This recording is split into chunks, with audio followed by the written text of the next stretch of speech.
welcome back to my channel. Today I'm going to show you my mid-year slash spring favorites. So I have everything set out here and there's quite a bit, so let's get started. So first of all, let's start with my makeup favorites. Here I have them all out on a little bowl. The bowl is also one of my spring favorites. I'm going to start in order of how I do my makeup. So a lot of the items here are stuff that I've talked about before, but some of them are new. First up, we have this Amuse foundation.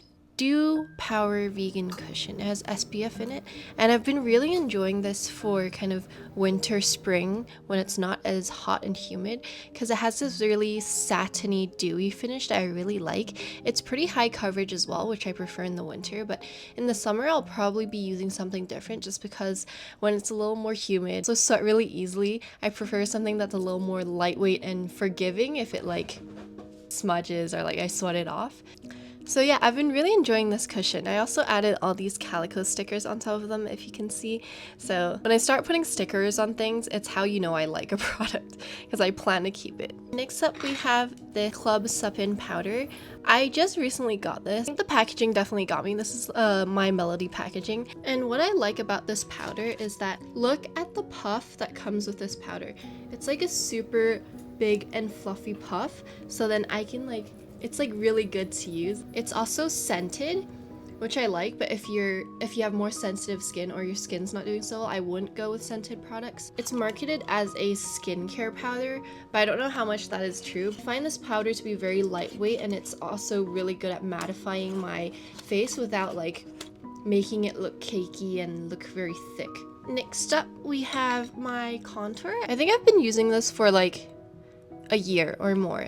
This is just the Fenty contour stick in amber, and yeah, I just really like it because it's a really simple, easy to use contour stick, and it's in a cool tone color, so it sculpts my face rather than bronze my face, because I don't really think bronzer suits my facial features and skin tone that well, so I just use contour. And then I have the Clio Kill Lash Super Proof Mascara, which I've talked about multiple times. With mascara, once I know what I like, I stick to it, because finding a good mascara that doesn't smudge and also holds my lashes is really difficult. So once I find one, I just stick to it. So yeah, same old, same old.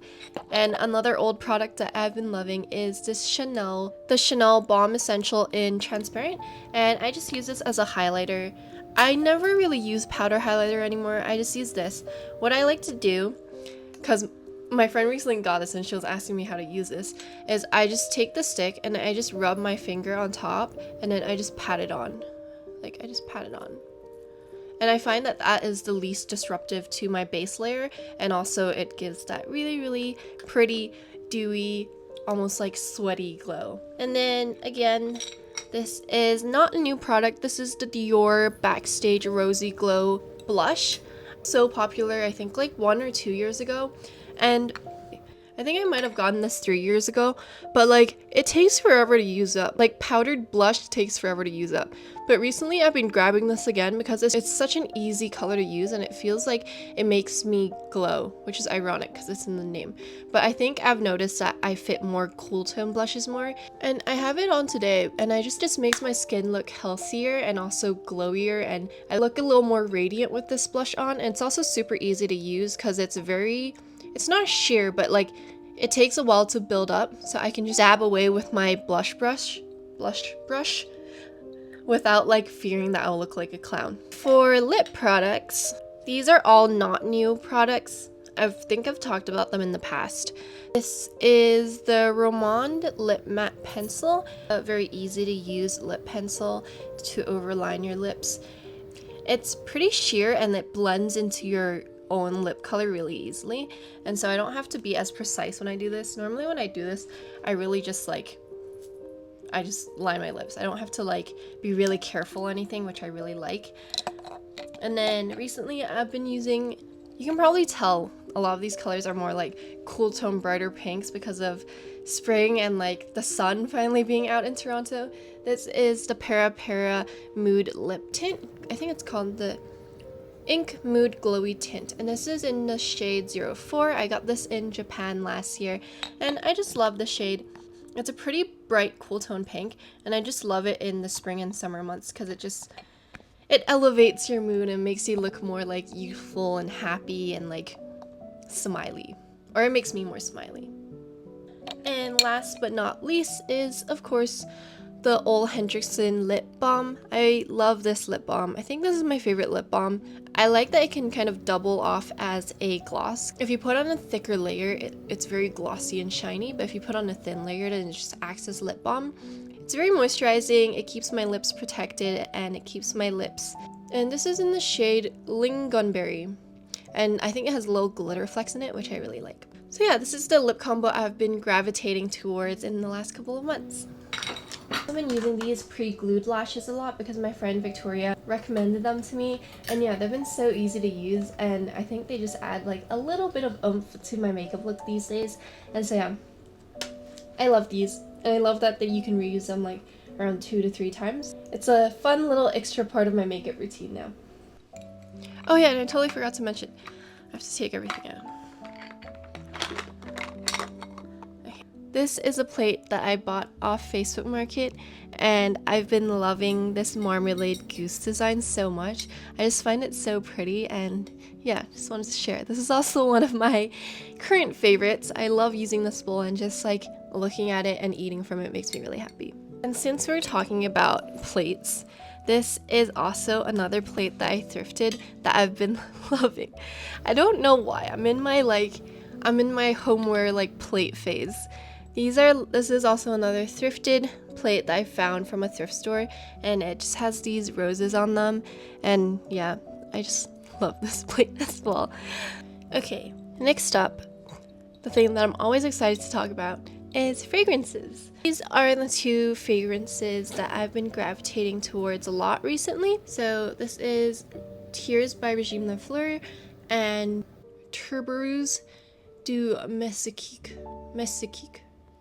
Tuberose. I have no idea how to say this, but this is by Official Bullies. Both are floral scents, but they're quite different. Regime de Fleur's Tears is a more musky floral. It has lilac, rosewater, pink pepper. It also has like musk and amber in it, which I really like, and maybe because it's been raining so much these past couple of weeks, I've been loving wearing Tears because it's just this really like melancholy but beautiful kind of scent. And then my Bullies fragrance has tuberose, vanilla, fruity notes, and clove. So this is a lot brighter and summery. I also like that it's a water-based perfume. I think because it has that vanilla note, it's a lot more cozy, but then the tuberose kind of keeps it really fresh. Even in more humid, hotter weathers, it doesn't cloy, and it doesn't smell like it's too much. Yeah, I just love the scent. It's a very soft, feminine, and graceful scent. And yeah, it's super easy to wear. And now let's talk about my other most talked about things, which is books. And so, first off, this is not a literature book, but it's a book nonetheless. This is the John Darien sticker book, and I was so excited to get this. Everything inside here is a sticker, which is crazy. I don't even know if I'm like brave enough to use them, but I bought a sticker book to use the stickers, so I'm definitely gonna use them someday. But right now I'm just admiring all of the pages because it's so beautiful.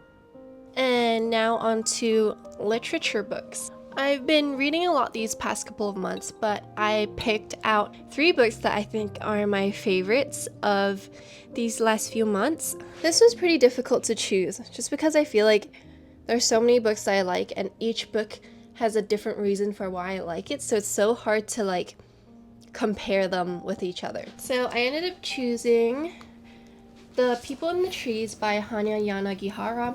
I think I've talked about this book so much, both on my Instagram, TikTok, and previous book videos. This is structured really uniquely. It kind of follows an autobiography, a self-written autobiography, by a young doctor named Norton Perrin. This book kind of details how he explores an island and discovers this very unique features and traits of a group of people on the island, and it deals with themes such as if a person's achievements can be separated from the character of the person themselves.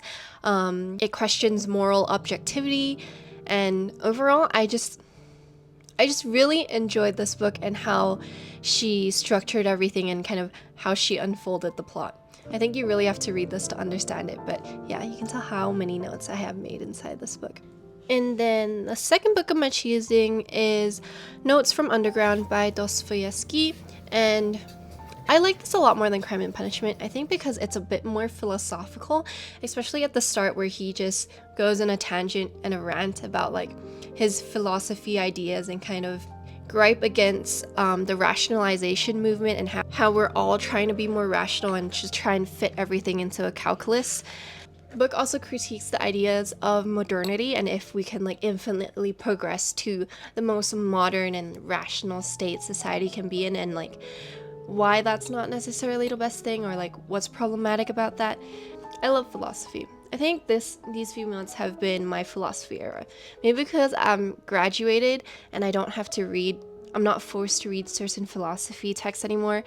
I want to read more philosophy, which is kind of funny and very ironic, but I'm here for the ride. And that's why the last book I chose is The Basic Writings of Nietzsche.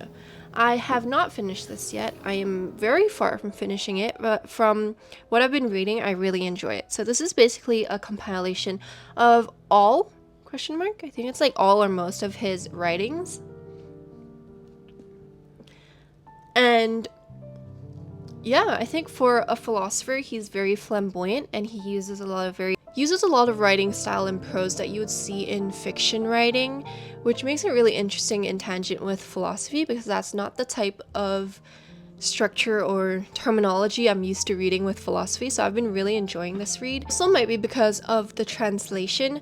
I just finished reading The Birth of Tragedy, and it kind of details about art, but it also is about how there should be a balance between our rationality and our emotive parts. It uses terms a balance between Dionys and Aeschylus. Aeschylus? Aeschylus? I have no idea how to pronounce this. This is how you know I like read more than I talk. But yeah, he talks about how there should be a fine balance between the two and how this yin-yang relationship is reflected within Greek tragedies and plays, which I found really interesting because I haven't read any philosophy about arts before. And right now I'm on Beyond Good and Evil, which I really enjoy because it deals with his critique against Kant and Spinoza and all those amazing philosophers that I've learned about in my undergraduate, and I myself am not huge fans of them, so it's nice to read a critique against them. And I also have a bunch of miscellaneous things I wanted to give a shout out to. So first off, I got these Le Spec sunglasses off Essence during their sale, and I love them. I got brown tinted lenses instead of black, so you can kind of see through these, which I like, because sometimes I feel like when I'm wearing blackout sunglasses, the contrast between reality and what I'm seeing from my eyes is quite stark, and it's a bit jarring sometimes. So I like that these are a little more sheer. Do I look really crazy right now?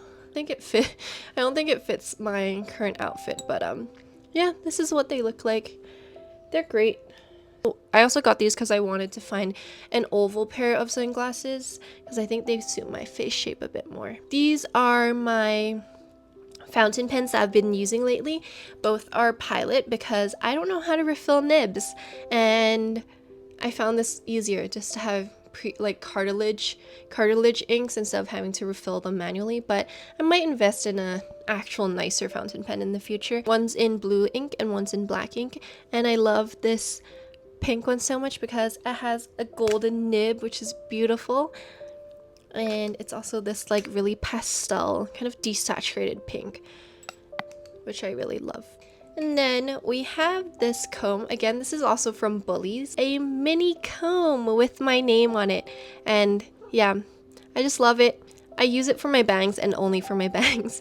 And it's also great because it comes in this little pouch, so I just keep it in my bag sometimes so like I can brush out my bangs, because if you're someone who has bangs, you'll understand that sometimes they look funky. Like the wind blows and they're just like pew, and like sometimes you just need a comb to like calm them down and like get them in order again. And then I also have this shirt that I am loving this spring. It's this baby doll blouse in a very cheerful pastel yellow with plaid patterning on it. And I don't know, I've been loving these kind of like vintage baby doll silhouettes where it's like more flowy and more playful and more girlish. I love this piece so much. I think I'm gonna wear it so much during the summer. And then another thing I wanted to share is the media I've been viewing these last few months. And so I have some of them written down in my journal. I would like to start with the Sinners movie because I think that was the most impactful movie I've seen in the past couple of months. And I love that movie so much. So heading into this movie, I knew nothing about it, and I thought it was a horror movie, and I was so mad at my boyfriend for dragging me to see this movie because I don't watch horror. Like, I watched World War Z when I was younger, and I was petrified, and after that, I never touch horror movies. I feel like my expectations were like really low heading into it because I just thought it was a horror vampire movie. And then right off the bat, I was like, wow, this music is amazing. The soundtrack of this movie was extraordinary. There was a quiet guitar strumming at the start of the movie, and then in the middle of the film, there's the remixing of the blues with contemporary and older forms of music. The song's called I Lied to You. There's also some type of Chinese instrument within that remixing. I think it was the guzheng, but I'm not sure. And it was just so well made, especially with the cinematography. And of course, the inclusion of Irish music and folklore music was also a very nice surprise and not something I thought I'd see in this movie. Once the movie ended, I literally was sitting in the cinema waiting for the post-credit scenes on my notes app. I was just like frantically typing everything that I could think of and everything that I wanted to remember from the film. Many little details in there that like you just wanted to focus on and think about. That, yeah, it was just an amazing movie. And so some of the themes I took away from this movie, it took the saying that blues is the devil's music literally, and it warps the saying in a way to reveal the racist undertones and the segregation of music as a way to subjugate and to view black slaves or individuals as lesser human beings. It also ties into the ideas of Christianity and how it was used as a tool for colonialism, cultural appropriation, and erasure of certain cultures. This is presented, if you haven't watched this movie, you might want to skip this part because this might spoil a bit of the movie. I saw this reflected when they were inside the barn, when everyone was trying to stay alive inside the barn and the vampires were all outside. Everyone on the inside was trying to preserve their culture and to keep their culture safe, versus the vampires on the outside were already all assimilated and they kind of have this like conjoined culture. And last of all, I think the most major theme that I took from this movie is the cultural heritage of music and its roots in history. Music is a form of community cohesion, and it also expresses collective experiences of many. It's also a way to storytell. In particular with blues music, it was a way to storytell despite the lack of autonomy or a voice that the slaves and black individuals were allowed to have. And so overall, yeah, this movie made me think for an entire week, and I had that soundtrack on replay for a week. Actually, probably more than a week. I still listen to that soundtrack from time to time, especially a certain few songs. And so other media I've been consuming recently, a show I recently finished is Kank on Life. I found it really hilarious, especially the episodes with philosopher professors, and I think it's so funny because of how ridiculous the questions she asks are. Like, they're all like, they seem like intrusive questions that a baby would have, or like intrusive questions you would have if you have no filter and you just like said anything you thought about. I also found it really funny because the vocabulary she uses is so typical of the things we say or see on social media, but within the academic context, it's so jarring and it makes you realize how weird some of the colloquial sayings we have are. For example, I think she called Jean-Jacques Rousseau as Pierre Baguette, which I thought was really funny. And I also watched a video that made me want to start watching the show, and it's a video by Quality Culture called Kunk and the Rise of Anti-Intellectualism. And so I'll link it down below.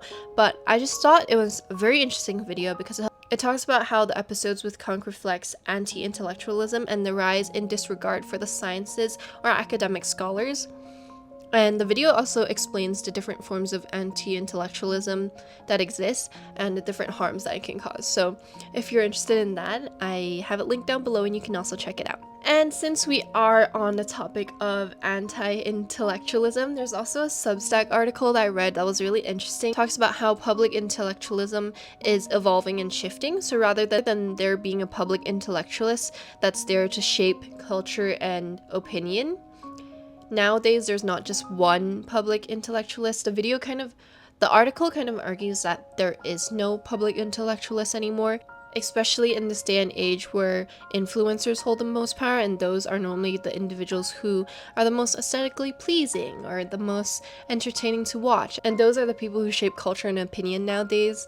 And the article also talks about how everything online has become performative or transactional. An example they use is Jordan Peterson, and how despite him being an academic, for him to find success and to be able to influence others' opinions, he participates in very sensational debates, and it's somewhat performative and no longer just purely about academics. I think the article ends with how debating now has become less about the pursuit of truth and more about performing intelligence for an audience. And I found that very striking, and it kind of made me reflect on the media I consume and kind of what types of media gets pushed to me, or what media and opinions I see. And moving back to more lighthearted notes, I've also been watching When Life Gives You Tangerines, and I have never been a huge K-drama fan. That show is insane. I think I've cried every single episode.